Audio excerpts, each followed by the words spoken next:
Johnny master గారికి మీకు మంచి సత్సంబంధాలు, మంచి ఫ్రెండ్షిప్. మొన్న ఆయనకి నేషనల్ అవార్డు వస్తే కూడా మీరు ప్రెస్ మీట్ పెట్టి ఆయన్ని సన్మానించి, ఎందుకంటే అది చాలా ప్రెస్ మీట్ కూడా పెట్టడం జరిగింది. మేము అందరూ వచ్చాం దానికి. ఓకే, ఏంటి నిజంగా జానీ మాస్టర్ అనే వ్యక్తి ఇటువంటి వ్యక్త? ఎందుకంటే ఆయన ఎంత కష్టపడి ఇండస్ట్రీలో నిలదొక్కున్నాడో అందరికీ తెలిసిన విషయమే. మీకు ఇంకా బాగా తెలుసు, సన్నిహితుడు కాబట్టి. ఏంటి సార్ జానీ మాస్టర్ గురించి ఏం చెప్పాలనుకున్నారు మీరు? జానీ మాస్టర్ అనే వ్యక్తి చాలా మంచి వ్యక్తి, చాలా కష్టపడి పైకి వచ్చిన వ్యక్తి. అది అందరికి తెలిసిన విషయం, చూస్తూనే ఉన్నారు. అంటే ఒక మిడిల్ క్లాస్ చాలా లో క్లాస్ నుండి చాలా అసలు ఇది నేను కళలో కూడా ఊహించని పరిస్థితి, ఇలా అవుతుందా, ఇలా జరుగుతుందా, నేను ఆ స్థాయికి పోతున్నా అని ఆయన ఊహించని విధంగా వచ్చాడు. కష్టం నమ్ముకున్నాడు. ఫస్ట్ నుండి కూడా అతని డెడికేషన్ ఏంటంటే ఆయనకు ఫ్రెండ్స్ ఎక్కువ ఉండరు, ఎవరితో ఎక్కువ మాట్లాడాడు. ఏమంటే వర్క్, నేను చేసే వర్క్ ఏంది, ఆ వర్క్ మీద పోవాలి, ఆ కంపెనీకి వెళ్ళాలి, ఆ కంపెనీతో తిరగాలి, ఆ కంపెనీ దగ్గరికి వెళ్ళి ఒక్కసారి నాకు అవకాశం వస్తే దాన్ని ఎలా నిరూపించుకోవాలి అనే ఆ తాపత్రంతోనే ఉంటాడు ఎప్పుడు. అది వచ్చింది, అవకాశం వచ్చింది, సాంగ్ వచ్చింది, సాంగ్ దానికి అనుకునే విధంగా వర్క్ చేసుకుంటూ ఎప్పుడు అతని తాపత్రం ఏంటంటే మీరు చూడండి, ఇంతవరకు ఓపెన్గా అది ఆయన మీద ఇంకా పెద్ద కుట్ర జరుగుతుంది కదా, అందరికీ తెలుసు, ఓపెన్ సీక్రెట్. అది అయినా కూడా ఇప్పుడు అర్థమైంది ఆయన కుట్ర జరుగుతుందని. కానీ ఇవన్నీ ఆయనకు 100% జానీ మీద కుట్రనేది ఇరికించారు ఘోరంగా. అది అందరికి కనబడుతుంది కూడా. ఇప్పుడు నాకు కూడా చాలా మంది ఫోన్ చేస్తున్నారు, చాలా మంది అడుగుతున్నారు, నువ్వు ఎందుకు ఈ విషయం మాట్లాడతలేవు, నేను ఈ సబ్జెక్ట్ మాట్లాడాలి కదా. ఇప్పుడు అమ్మాయి సంబంధం లేకుండా ఈ జనరేషన్లో, ఇప్పుడున్న దాంట్లో, ఇప్పుడున్న సిచ్యువేషన్లో ఈ బలాత్కారం చేసే సిచ్యువేషన్స్ ఉన్నాయండి.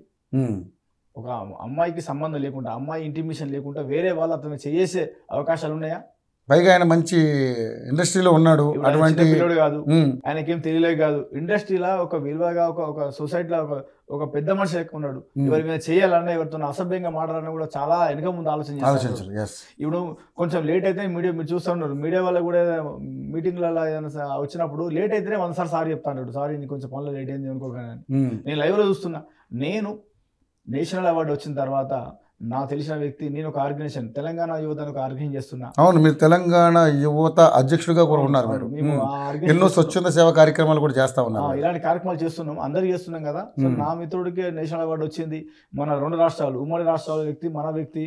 మనకు ఇప్పుడు తెలుగులో ఇంతవరకు ఎవరికి రాలేదు. అప్పుడు ఎవరు సుందర మాస్టర్కు, తర్వాత రాసుందర మాస్టర్కు, ప్రభు మాస్టర్కి, తర్వాత రీసెంట్లీ మొన్న గురువు గారు మన ప్రేమరక్షి మాస్టర్కి, పక్క రాష్ట్ర చెన్నై వాళ్ళు కొట్టారు. కానీ మన ఉమ్మడి రాష్ట్రంలో ఇంతవరకు కొరియోగ్రాఫర్లకు జాతీయ స్థాయిలో అవార్డు రావడం అనేది చాలా అట్టి విషయం కాదు. అది ఎంత కష్టపడితే, ఎంత వర్క్ చేస్తే అవుతుంది. అంత కష్టపడి అంత ఈ స్థాయికి వచ్చిన వ్యక్తి, అలాంటి గొప్ప వ్యక్తికి మనం సన్మానించుకున్న తప్పే ఉందండి. సన్మానించుకున్నాం, మంచి పనులు చేసినప్పుడు మనం సన్మానించాం. ఇప్పుడు కూడా వ్యక్తిగతంగా అన్ని విధాలుగా చాలా మంచి వ్యక్తి. ఇప్పుడు మీరు చెప్పారు, నా ఆర్గనైజేషన్లో నేను ఎవరికైనా సాయం చేయాలన్నా, ఎవరికైనా పేదోళ్ళకు ఈ ప్రాబ్లం ఉంది, కొంచెం హాస్పిటల్ పని ఉంది అంటే 2-3 సార్లు కూడా హాస్పిటల్ పంపించడం జరిగింది. 20,000, 30,000, 50,000 బిల్లు అయితే కూడా ఫోన్ చేసి వాళ్ళతో చెప్పించి నేను కట్టడం జరిగింది. ఇది ఎందుకు పబ్లిసిటీ చేయలేదంటే, ఇప్పుడు రేపటి మళ్ళీ నాకు ఈ ప్రాబ్లం ఉంది, నాకు ఆ ప్రాబ్లం ఉంది అని మళ్ళీ చాలా మంది వాళ్ళ అవసరాలకు ఏదో తెలిసిన వాళ్ళు, దగ్గర వాళ్ళు నిజంగా చనిపోయే పరిస్థితి ఉన్నది. నిజంగా వీళ్ళకి ఈ ప్రాబ్లం ఉన్నది, ఈ ప్రాబ్లం సాల్వ్ చేయాలి, ఇప్పుడు ఈ చేయకపోతే వాళ్ళ ప్రాణాలు పోతే, వాళ్ళ లైఫ్ ఉండదు అనిపించినప్పుడు తప్పకుండా ముందుకే సాయం చేస్తాడు. అట్లా నేను చాలా ఎగ్జాంపుల్ కూడా చేయించాను. అందుకే దాని అంటే గౌరవం అనేది అదే చెప్తున్నాను. ఇప్పుడు ఓపెన్ సీక్రెట్ అందరూ తెలిసిన విషయమే, ఒక అమ్మాయిని బలాత్కారం చేశారా అనేది అంటున్నారు. అది ఇంకా ప్రూఫ్ కాలేదు, నడుస్తుంది.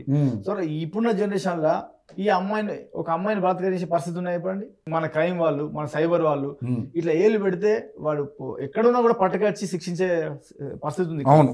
టెక్నాలజీ ఉంది, సీసీ కెమెరాలు ఉన్నాయి, ప్రతిది ఉంది. ఏదో మూల తీసుకుపోయి ఎక్కడో చెట్లాలు తీసుకుపోయి ఎక్కడో చేసింది కాదు కదా. ముంబై హోటల్లో చేశారన్నారు, వాళ్ళు ఇంటికాడ చేశారన్నారు, దాన్ని ఎవిడెన్స్ ఉంటాయి, కెమెరాలు కానీ, విజువల్స్ కానీ. అసలు అమ్మాయి గురించి మీకు తెలుసా? కొంత తెలుసు అమ్మాయి గురించి. ఏం తెలుసు మీకు?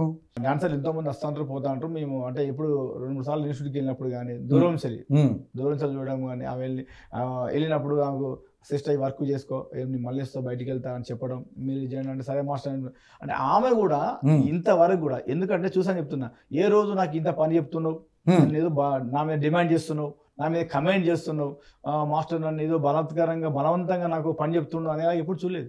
ఆమె చెప్ప ముందుగా ఏమే రియాక్ట్ అయిపోయి ముందు వెళ్తా ఉంటుంది. మాస్టర్ గారు ఇది చూసిస్కరాలా, మాస్టర్ గారు మీకు ఇది కావాలా, మీకు అది కావాలా అంటే ఇవన్నీ చూస్తూ ఉంటే మనకి ఏమనిపిస్తుంది అంటే మాస్టర్ గారు అంటే అంత వర్క్ ఇచ్చిన మాస్టర్ గారు లేకపోతే గురువులు ఎక్కువ మూవ్ అయితే ఉంటారు. ఎక్కడైనా మీరు కూడా చూడండి, ఇప్పటి వరకు ఆమె పాత వీడియోలు చూడండి, తర్వాత గతంలో చూడండి, ఆంటోనీ జానీ మాస్టర్ ఉన్న వీడియోలు చూడండి, ఎక్కడన్నా నన్ను జానీ మాస్టర్ అనే వ్యక్తి ఇబ్బంది పెడతాడు అనే ఫేస్లో కానీ బాడీ ఎక్కడ కనబడ్డదా?